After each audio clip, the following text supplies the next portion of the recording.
Hi everyone, आप सभी का एक बार फिर से स्वागत है हमारे इस वीकली करंट अफेयर के डिस्कशन में। और हमारी आज की इस वीडियो के अंदर हम 2025 के मार्च महीने के तीसरे सप्ताह में पूछे गए करंट अफेयर के क्वेश्चंस को डिस्कस करेंगे। इसी यूट्यूब चैनल की प्लेलिस्ट में जाकर अभी तक हमने जितने भी video discussions monthly weekly discussions किए हैं उनको आप देख सकते हैं।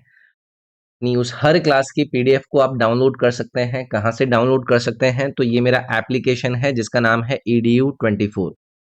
इस EDU24 एप्लीकेशन को आप अपने मोबाइल के अंदर डाउनलोड करके रखिएगा, क्योंकि इस ऐप के ऊपर आपका ये जो करंट अफेयर है, इस करंट अफेयर की वीडियोस, क्लास की पीडीएफ और उस क्लास के अंदर जिन सवालों को मैं डिस्कस कर रहा हूँ उनको क्विज फॉर्मेट में भी आप अटेम्प्ट कर सकते हैं।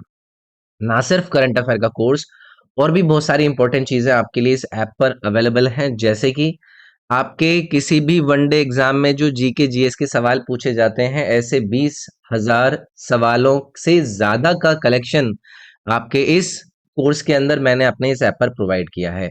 इसी प्रकार से जो आपके इंग्लिश के अलग अलग एग्जाम्स के अंदर सवाल पूछे जाते हैं, एसएससी या फिर बाकी के एग्जाम्स के अंदर, उनमें भी पूछे गए सभी सवालों को मैंने क्विज फॉर्मेट में अपने इन दोनों ऐप्स के अंदर प्रोवाइड किया हुआ है। ऐसे ही आपका मैथ का कोर्स और रीजनिंग का कोर्स भी इस ऐप पर जल्द लॉन्च किया जाएगा, तो आप इनको जरूर ट्राई कीजिएगा। हर आपके एग्जाम की टेस्ट सीरीज के अलावा चारों सब्जेक्ट को पूरा कराने के लिए ये मेरे 4 कोर्सेज भी आपके लिए अवेलेबल हैं। एसएससी के हर एग्जाम की टेस्ट सीरीज, रेलवे के हर एग्जाम की test series, current affair, static GK जैसे आपको सारे के सारे कंटेंट प्रोवाइड करे जाता है। तो चलिए फिर आज की क्लास का पहला सवाल आपके सामने है। आप लोग इसको अटेम्प्ट करके अपने कमेंट्स में मुझे जरूर बता सकते हैं कि आपका स्कोर क्या रहा। पहला सवाल पढ़ता है। सिप्री की रिपोर्ट के अनुसार, ये सिप्री क्या है भाई? पहली चीज तो हमारे लिए इंपॉर्टेंट है, ये है स्टॉकहोम इंटरनेशनल पीस रिसर्च। मैं यहां पर लिख देता हूं, Stockholm International Peace Research Institution है। इन्होंने क्या कहा इस रिपोर्ट के अंदर कि 2020 से 24 के दौरान कौन सा देश दुनिया का सबसे बड़ा हथियार आयात करता हुआ नजर आया? तो देखो, पहले इंडिया इसमें पहले नंबर पर हुआ करता था, लेकिन इस 2020 से 24 के टाइम पीरियड के अंदर सबसे ज्यादा जो आर्म्स को इंपोर्ट किया है वो किया है यूक्रेन ने। इसमें इंडिया कौन से नंबर पर है भाई? इनकी रिपोर्ट के अनुसार इंडिया है सेकंड नंबर पर। तो भारत का जो पहले इंपोर्ट हुआ करता था वो रशिया से बड़े तौर पर ये करा करते थे, जिसका जो इंपोर्ट है वो इस साल काफी इस रिपोर्ट के अनुसार गिरा है। यूएस के साथ जो हम इंपोर्ट करते थे अपने आर्म्स का, वो भी काफी बड़े तौर पर गिरा है। यूक्रेन ऑलरेडी रशिया के साथ युद्ध के अंदर एंगेज है, तो आप लोगों को पता है कि जितने भी यूरोपियन कंट्रीज हैं उनमें से कई सारे कंट्रीज यूक्रेन को सपोर्ट कर रहे हैं, तो वो ऑब्वियस हो जाता है कि वो सबसे बड़ा इंपोर्टर बनेगा आर्म्स का। तो याद रखेंगे, ऐसे सवाल आपके एग्जाम्स में पूछे जाते हैं। इंपॉर्टेंट सवाल था। अगला है, किस राज्य सरकार ने मुख्यमंत्री बालिका समृद्धि योजना और मुख्यमंत्री कन्या आत्मनिर्भर योजना नामक जो ये योजनाएं हैं इनको शुरू किया है? अलग अलग राज्यों के द्वारा ऐसी इंपॉर्टेंट जो योजनाएं और स्कीम्स होती हैं वो पूछी जाती हैं हमारे पेपर के अंदर।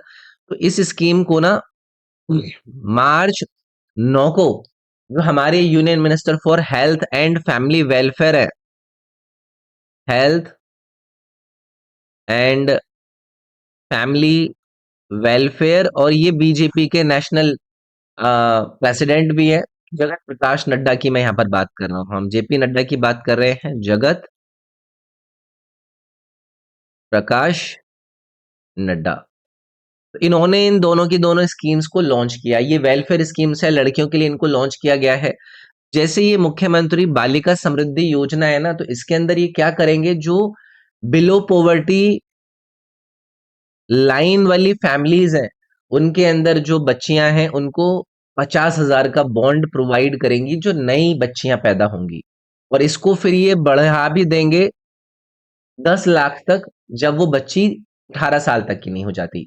इसी प्रकार से ये जो मुख्यमंत्री कन्या आत्मनिर्भर योजना है, इसके अंदर ये क्या करेंगे, जो हायर सेकेंडरी स्कूल के अंदर 140 अच्छी बच्चियां हैं, जो मेरिटियस गर्ल्स हैं, उनको क्या प्रोवाइड करेंगे? स्कूटी प्रोवाइड करेंगे फ्री में। तो ये त्रिपुरा राज्य के अंदर इस स्कीम को लॉन्च किया गया था। दोनों स्कीम्स को याद रखिएगा, दोनों स्कीम्स का जो उद्देश्य है वो क्या है, किसने इसको लॉन्च किया है, ये सारी बातें आप लोगों से पूछी जा सकती हैं। अगला सवाल।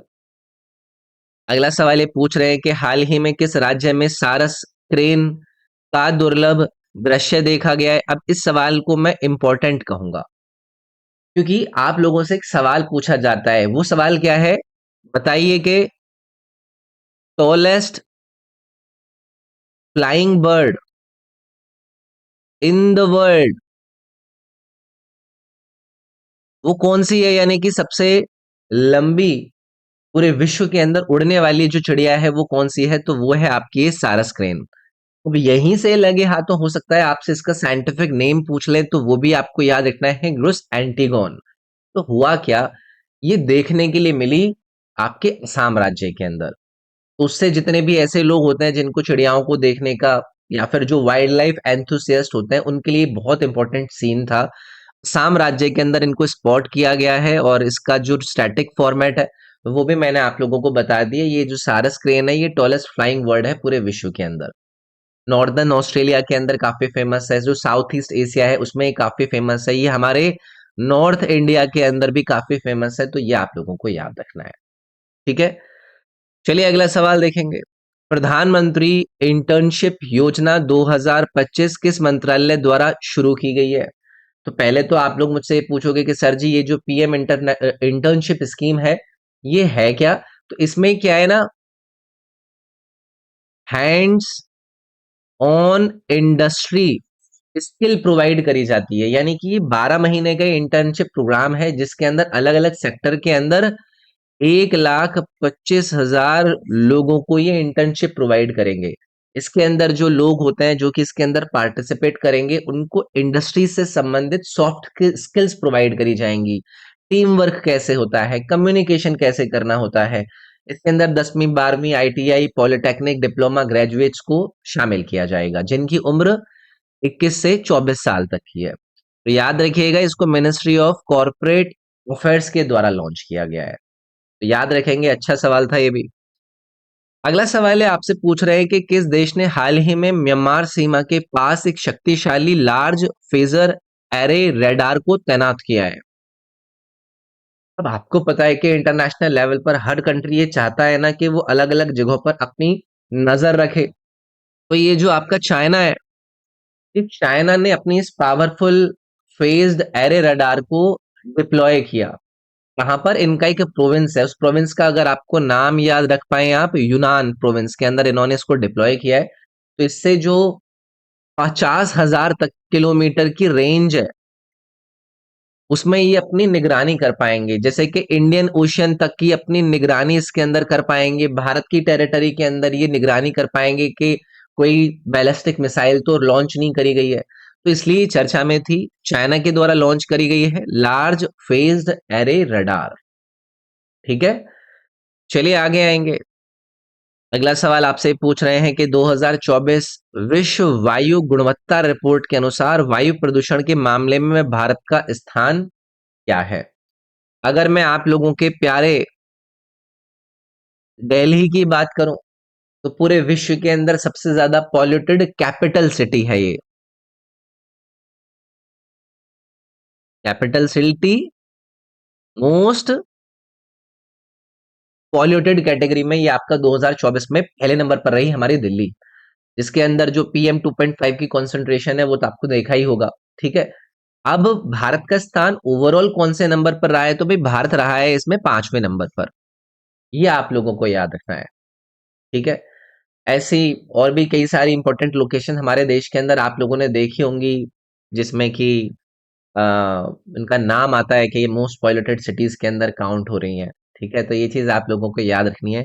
ये एक ना स्विट्जरलैंड की एक ऑर्गेनाइजेशन है, उसका नाम है IQ एयर, उसके द्वारा ये रिपोर्ट प्रकाशित करी जाती है।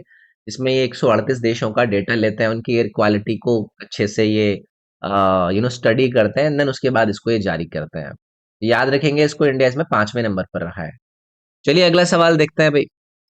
अगला सवाल है, कुकी ट्राइब के बारे में पूछ रहे हैं कि बताइए कि किस क्षेत्र में ये मुख्यतः रूप से पाई जाती है।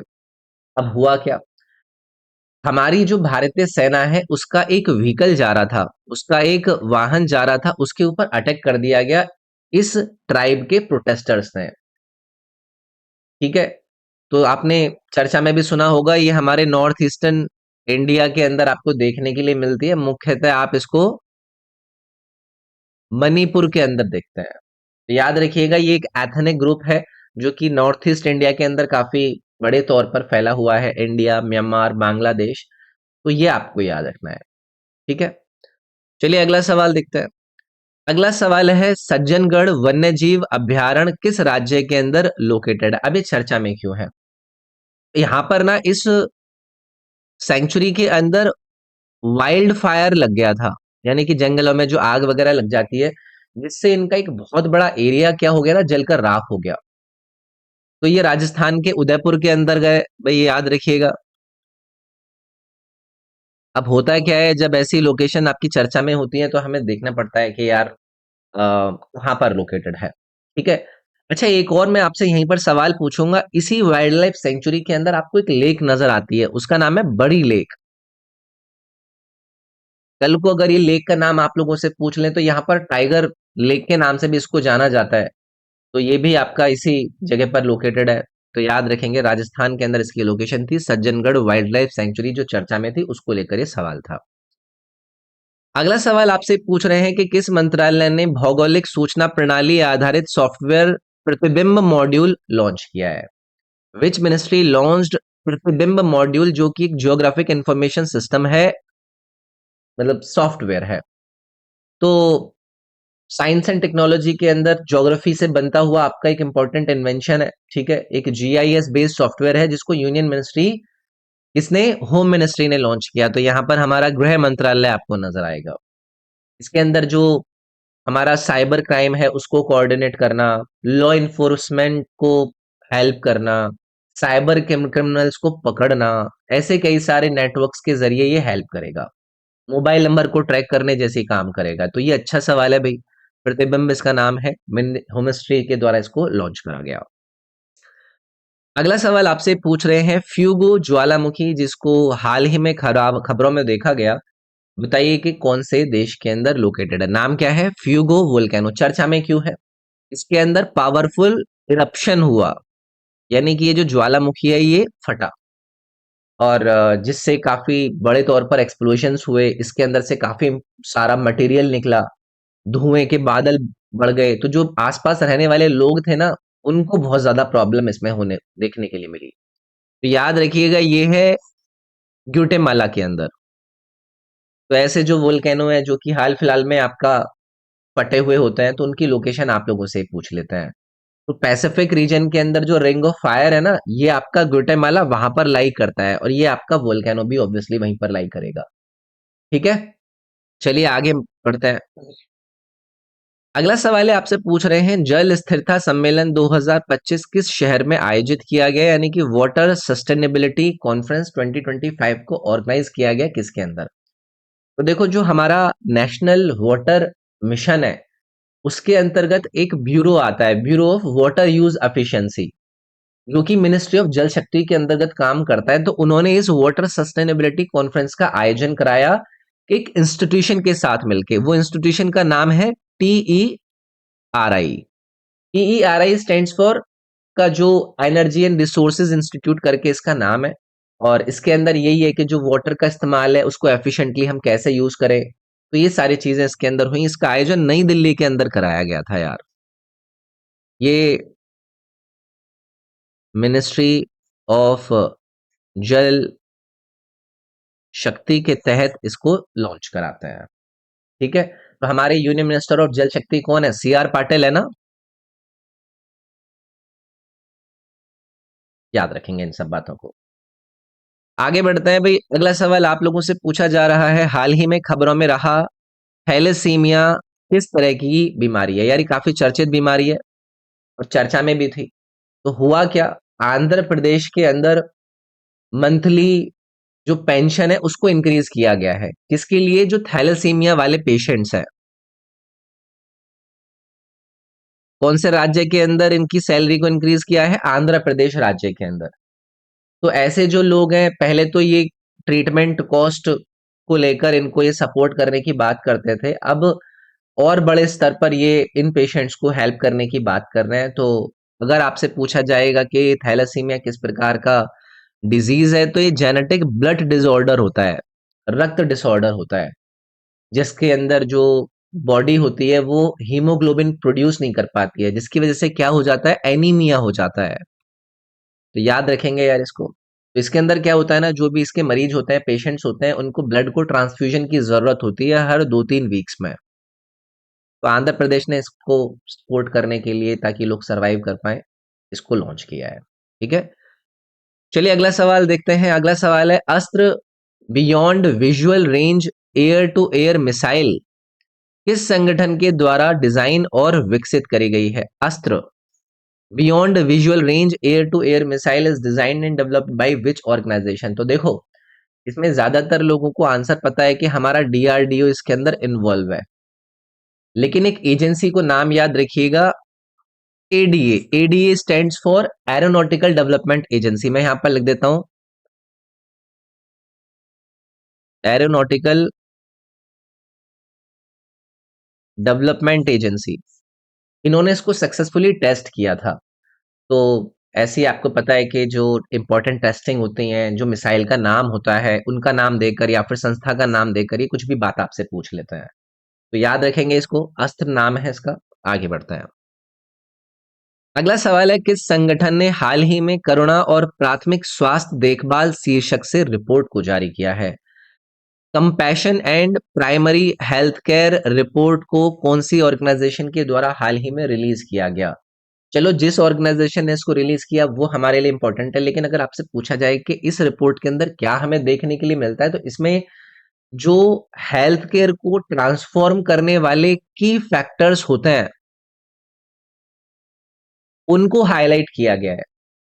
यहाँ पर जो ये कंपैशन है वो इम्प्रूव करता है पेशेंट्स को, कि वो उनका जो रिकवरी रेट है उसको इम्प्रूव करा जा सके। मेंटल वेलबींग के ऊपर बात होता है, डॉक्टर और पेशेंट्स के रिलेशनशिप पर बात करता है। तो ऐसी चीजों के बारे में ये हाईलाइट करता है।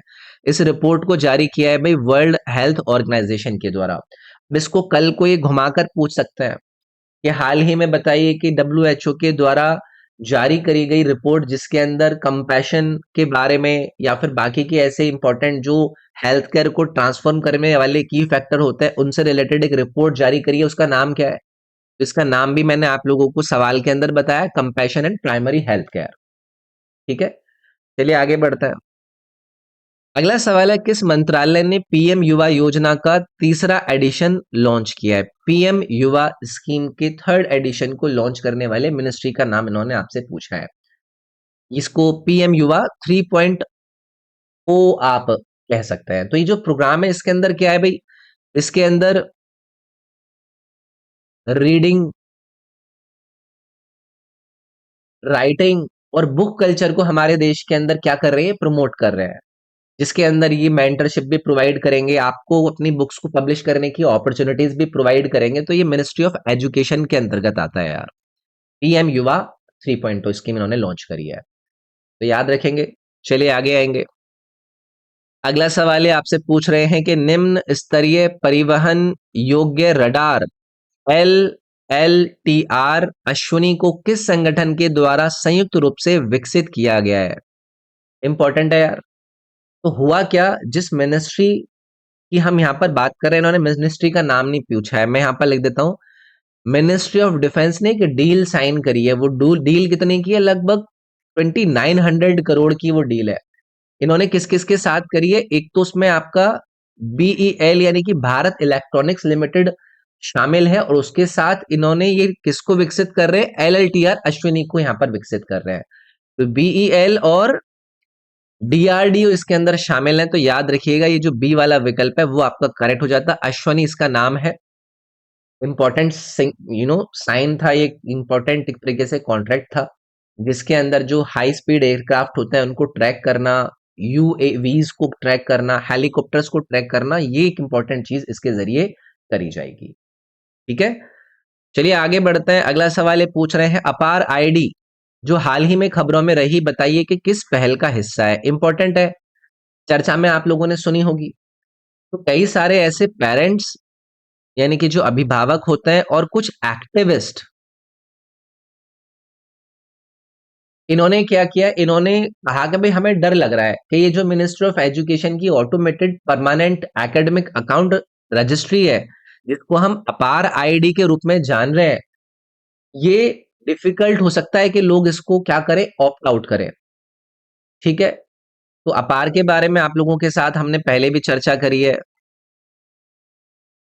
क्या एक यूनिक आइडेंटिफिकेशन सिस्टम है, जितने भी भारत के अंदर स्टूडेंट्स हैं उनके लिए इसको तैयार किया गया है। One nation one student ID programme के तहत इसको हमारी नेशनल एजुकेशन पॉलिसी जो 2020 के अंदर आई थी उसमें रखा गया था। तो one nation one student ID ये इनिशिएटिव के अंदर आपका आता है। मिनिस्ट्री ऑफ एजुकेशन इसके अंदर शामिल है, बाकी मैंने आपको बता ही दिया। ठीक है, चलिए आगे आएंगे, अगला सवाल देखेंगे। अगला सवाल पूछ रहे हैं कि उड़ीसा में शंख और दक्षिण कोयल नदियों के संगम से बनने वाली नदी का नाम क्या है? What is the name of the river formed by the Confluence of the शंख एंड साउथ कोयल रिवर्स इन उड़ीसा? पहली चीज तो आप लोगों से हो सकता है कि ये पूछ ले कि बताइए कि दिए गए चार विकल्प में से वो कौन सा राज्य है जहां पर आपको शंख और साउथ कोयल रिवर का संगम देखने के लिए मिलता है। तो वहां पर आपका उड़ीसा राज्य करेक्ट आंसर हो जाएगा। अभी चर्चा में क्यों है, जिस नदी के बारे में हम यहाँ पर बात कर रहे हैं ना, उसके ऊपर एक ब्रिज बना हुआ था, वो 8 साल से ऐसे ही पड़ा हुआ है।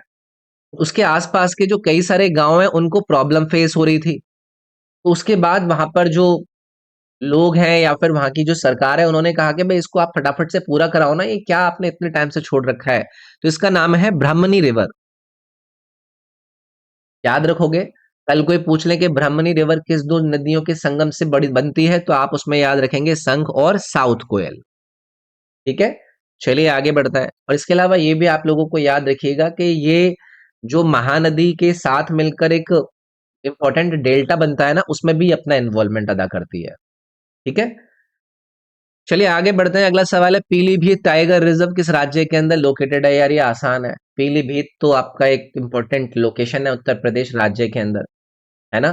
तो हुआ क्या है, ये जो पीलीभीत टाइगर रिजर्व है उत्तर प्रदेश के अंदर, इसको नया सेंचुरी बनाया गया है। इसको नया सेंचुरी बनाया गया है। इसको लेकर, राइनोज को लेकर, गैंडों को लेकर, ठीक है, जिनको नेपाल से लाया जाएगा। तो पीलीभीत टाइगर रिजर्व आपका उत्तर प्रदेश के अंदर लोकेटेड है। अच्छा, एक और चीज आप लोगों से अगर पूछा जाए कि ये जो आपका पीलीभीत टाइगर रिजर्व है, इससे एक नदी ओरिजिनेट होती है, कोई बताएगा वो कौन सी नदी है? वो है गोमती नदी।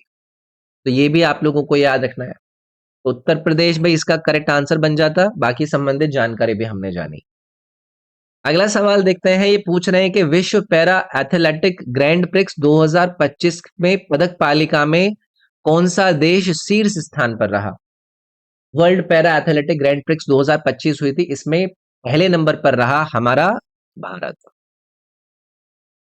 इसमें इन्होंने कई सारे गोल्ड मेडल जीते। अगर मैं यहाँ पर बात कर लूं, गोल्ड एटलीस्ट याद रखिएगा, आई थिंक 45 गोल्ड्स इन्होंने इसके अंदर जीते, 40 सिल्वर मेडल्स जीते, और उसके बाद 49 ब्रोंज मेडल जीते।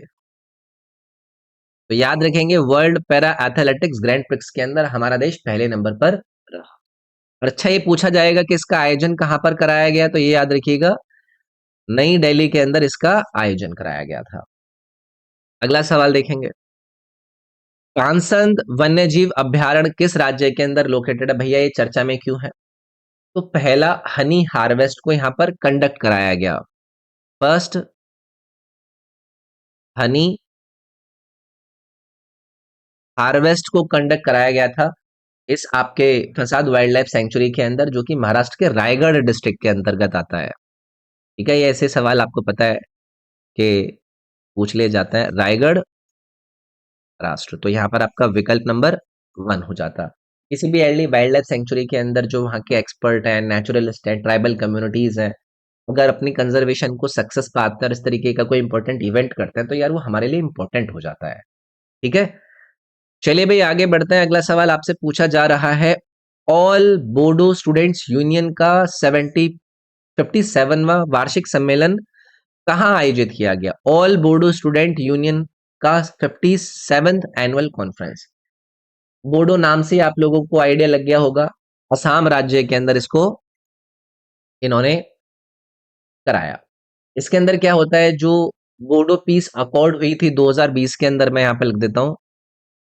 बोडो पीस अकॉर्ड को साइन कराया गया था 2020 के अंदर, उसको ये हाईलाइट करता है। इसके अंदर यही है कि भाई पीस होनी चाहिए, स्टेबिलिटी होनी चाहिए, जो बोडो डोमिनेटेड एरियाज हैं, स्पेशली जो बोडो लैंड टेरिटोरियल रीजन है, वहां पर पीस होनी चाहिए। तो इसको भारतीय सरकार ने असम की सरकार के साथ और जो बोडो ऑर्गेनाइजेशन है उनके साथ साइन किया था। इसकी 57th ये कॉन्फ्रेंस थी, असम के अंदर आयोजन था। बोडो पीस अकॉर्ड को कब साइन कराया गया, जैसी बातें मैंने आपके साथ डिस्कस करी। अगला सवाल आपसे पूछ रहे हैं कि निम्नलिखित में से कौन सा देश फाइव आइज अलायंस का सदस्य है। फाइव आइज अलायंस, तो हुआ क्या, इस अलायंस को कुछ चैलेंजेस को फेस करना पड़ा। क्यों? क्योंकि जो यूएस की फॉरेन पॉलिसी है डोनाल्ड ट्रंप के आने के बाद वो बदल गई। ठीक है, तो ये जो फाइव आइज अलायंस है, ये एक सीक्रेटिव पावरफुल इंटेलिजेंस को शेयर करने वाली एक अलायंस थी, जो कि यूनाइटेड स्टेट्स के द्वारा चलाई जाती थी। अब इसमें जो देश शामिल थे वो कौन कौन से थे? United states, United kingdom, Canada, Australia और न्यूजीलैंड। तो याद रखोगे, कल को इस तरीके से आप लोगों के साथ ये पूछा जा सकता है। इसको वर्ल्ड वॉर 2 के बाद इन्होंने बनाया था, यूके और यूएसए के एग्रीमेंट के साथ 1946 में, ये भी लिख लेता है। तो याद रखेंगे, अभी कुछ चैलेंजेस आए, ट्रंप ने कुछ टिप्पणियां करी कि भाई यहाँ पर बहुत सारी आप शेयरिंग नहीं करते हैं और ये सब वो सब करी। अगला सवाल है, मैनहिर क्या है जो हाल ही में खबरों में देखा गया? What is menhir that was seen recently in the news? तो हुआ क्या, जो तेलंगाना का ना एक डिस्ट्रिक्ट है, नारायण पीठ डिस्ट्रिक्ट, मैं यहां पर लिख देता हूं, नारायण पीठ डिस्ट्रिक्ट, कौन से राज्य के अंदर? तेलंगाना राज्य के अंदर। तो हुआ क्या, इसकी ना कुछ मेगालिथ, मेगालिथ के बारे में हम पढ़ते हैं ना, जब हम अपनी एंशंट हिस्ट्री पढ़ते हैं, तो कुछ मेगालिथ जिनकी जो उम्र है वो लगभग 3500 से 4000 साल पुरानी है, उनको इन्होंने क्या किया, उनको यूनेस्को की वर्ल्ड हेरिटेज लिस्ट के अंदर टेंटेटिवली शामिल करा लिया। इसलिए हमारी चर्चा में थी। तो ये एक लार्ज अपराइट स्टैंडिंग स्टोन है। ये विकल्प नंबर सी आपका करेक्ट हो जाएगा। याद रखेंगे तो ऐसे सवाल आपके बनते हैं। तेलंगाना राज्य के अंदर इसकी लोकेशन है, ये भी हो सकता है आप लोगों से पूछ लिया जाए। अगला सवाल है, आपसे पूछ रहे हैं राष्ट्रीय टीकाकरण दिवस किस दिन मनाया जाता है, यानी कि नेशनल वैक्सीनेशन डे बताइए कि ऑब्जर्व किया जाता है किस दिन? तो यार इसमें मार्च 16 याद रख लीजिएगा आप। हर साल इसमें भारत की जो कमिटमेंट है इम्यूनाइजेशन को लेकर, उसको ये हाईलाइट करता है। तो ये हमारा राष्ट्रीय वाला है, नेशनल वैक्सीनेशन डे है। अब आपसे पूछा जाएगा कि इसको मनाया जाता है किस उपलक्ष्य में मनाया जाता है, तो ओरल पोलियो वैक्सीन की जो पहली डोज थी वो कब दी गई थी? मार्च 16 1995 को दी गई थी, तो उसको कहीं ना कहीं मार्क करता है। तो याद रखेंगे इसको, 16 मार्च। अगला सवाल, राष्ट्रीय युवा विकासम योजना किस राज्य सरकार द्वारा शुरू की गई है? राजीव युवा विकासम, राजीव युवा विकासम योजना। तो आप लोगों को पता है कि तेलंगाना राज्य के जो मुख्यमंत्री हैं, कौन है भी मुख्यमंत्री? ए रेवीनाथ रेड्डी, मैं यहां पर लिख देता हूं, ए रवनाथ रेड्डी। इनके द्वारा इसको लॉन्च किया गया है। स्कीम के अंदर यही है कि भाई सेल्फ एम्प्लॉयमेंट अपॉर्चुनिटीज को क्रिएट करें, जो 5 लाख अनएम्प्लॉयमेंट यूथ तेलंगाना के अंदर है उनके लिए। और इसके अंदर 6000 करोड़ इन्होंने एलोकेट करे हैं। तेलंगाना राज्य की स्कीम है, ऐसा आपको पता है, सवाल आपके बनते हैं, याद रखेंगे। राजीव युवा विकासम। अगला सवाल है, किस संगठन ने अंतरिक्ष मिशन के लिए high speed microprocessor Vikram 3201 और कल्पना 3201 विकसित किए हैं? Which organisation has developed high speed microprocessor Vikram for space mission? सभी लोगों को आंसर तो पता ही है। देखो, जरूरी नहीं है कि इसको इसी तरीके से पूछेंगे कि भैया उस ऑर्गेनाइजेशन का नाम बताइए। कल को हो सकता है कि पूछें कि हाल ही में इंडियन स्पेस रिसर्च ऑर्गेनाइजेशन की लैबोरेटरी ने 2 इंडिजिनस माइक्रो प्रोसेसर्स को डेवलप किया, उनका नाम क्या है? तो विक्रम 3201 और कल्पना 3201, इसका नाम आपको याद रखना है। ठीक है, तो यहाँ पर फिलहाल इसका जो आंसर था वो सी हो जाता। अगला सवाल ये पूछ रहे हैं कि महाराष्ट्र सरकार ने छत्रपति शिवाजी महाराज के पहले मंदिर का उद्घाटन किस जिले में किया है? भाई इंपॉर्टेंट है। महाराष्ट्र के मुख्यमंत्री ने इनका उद्घाटन किया था, जो कि पहला टेम्पल है छत्रपति शिवाजी को यू नो श्रेय देते हुए ये थाने डिस्ट्रिक्ट के भिवांडी के अंदर इसको डाला गया है, मतलब लॉन्च किया गया है, इनैगुरेट किया गया है, इसका उद्घाटन किया गया है बर्थ एनिवर्सरी पर, जो हमारा हिंदू लूनर कैलेंडर होता है उसके हिसाब से। तो इनके जो मुख्यमंत्री हैं इन्होंने इसको नाम दिया कि ये क्या है, नेशनल टेम्पल है। तो हर मुख्यमंत्री के द्वारा अपनी अपनी टिप्पणी करी जाती है कि जो शिवाजी महाराज की लेगेसी रही उसकी इंस्पिरेशनल वैल्यूज को ये हाईलाइट करेगा, है ना। तो थाने के अंदर इसको इनैगुरेट किया गया था, याद रखेंगे। अगला सवाल है, हाल ही में राजस्थान के किस टाइगर रिजर्व में एक दुर्लभ कैरेकल देखा गया है? एक रेयर कैरेकल को रिपोर्ट किया गया, बताइए कि राजस्थान के किस टाइगर रिजर्व के अंदर। तो आप लोगों को राजस्थान के अंदर है ये तो पता ही है, टाइगर रिजर्व का नाम भी हमें पता चल जाएगा, लेकिन ये कैरेकल क्या चीज है? तो ये एक वाइल्ड कैट होती है भाई, ठीक है। कल को हो सकता है आप लोगों से यही पूछ लिया जाए। तो ये पाई गई है भाई मुकुंद्र हिल टाइगर रिजर्व के अंदर। तो ऐसे जो नए स्पीशीज अगर स्पॉट कर दिए जाते हैं जिस टाइगर रिजर्व या जिस भी जगह पर, उसकी लोकेशन हमारे लिए इंपॉर्टेंट हो जाती है, ठीक है। चलिए आगे बढ़ते हैं और हमारे इस वीक का ये अंतिम करंट अफेयर का सवाल होगा। ये पूछ रहे हैं, कांगेर घाटी राष्ट्रीय उद्यान किस राज्य के अंदर लोकेटेड है? कांगेर वैली नेशनल पार्क की लोकेशन ये पूछ रहे हैं। हुआ क्या है, तो इसको भी यूनेस्को की जो टेंटेटिव लिस्ट है उसके अंदर शामिल कर लिया गया। कौन सी कैटेगरी में इसको शामिल किया गया है? नेचुरल कैटेगरी के अंदर। कैटेगरीज होती है यूनेस्को साइट के अंदर, तो ये छत्तीसगढ़ के जगदलपुर के अंदर लोकेटेड है। इस राज्य के अंदर है, छत्तीसगढ़ राज्य के अंदर। क्या नाम था? Kanger valley national park. तो याद रखेंगे, ऐसे सवाल आपसे पता है आपको पूछे जाते हैं। तो यार ये था आपके मार्च के महीने के तीसरे सप्ताह के करंट अफेयर का डिस्कशन। आई होप आपको मजा आया होगा, आई होप इससे आपको फायदा मिलेगा। अगर आपको पसंद आया, आपको लगता है कि ये आपके लिए मदद कर रहे हैं मेरे वीकली करंट अफेयर के डिस्कशन, तो इस वीडियो को लाइक जरूर करना है आप लोगों को। कमेंट करके आप लोगों को अगर कोई भी बात कहनी है, अगर मेरी तारीफ ही करनी है या फिर कोई बुराई भी करनी है, आप कर सकते हैं। अपनी इस वीडियो को अपने फ्रेंड्स के साथ शेयर कीजिएगा कि आप लोग यहाँ से करंट अफेयर को कवर कर सकते हैं। इस क्लास की पीडीएफ को आप कहाँ से ले लेंगे? मेरा जो ऐप है EDU24, इसको डाउनलोड कर लेना। इसका करंट अफेयर का कोर्स है, देखो ये वाला जो आपको यहाँ पर दिख रहा है। इसमें इसकी सारी पीडीएफ, जो ये वीडियो है, ये वीडियो भी, और इस क्लास में जो सवाल हमने कवर किए थे उनके क्विज भी मिल जाएंगे। तो आप इस ऐप को जरूर डाउनलोड करके रखिएगा। बाकी और भी काफी सारी इंपॉर्टेंट चीज मेरे इस ऐप पर है, एक बार एक्सप्लोर जरूर करना ऐप को, आपको बहुत मजा आएगा इसको एक्सप्लोर करने में। बाकी मैं नेक्स्ट वीडियो में मिलता हूँ। इस वीडियो में मैं इतना ही रखूंगा, अगली वीक में मिलेंगे। Thank you, take care, bye bye.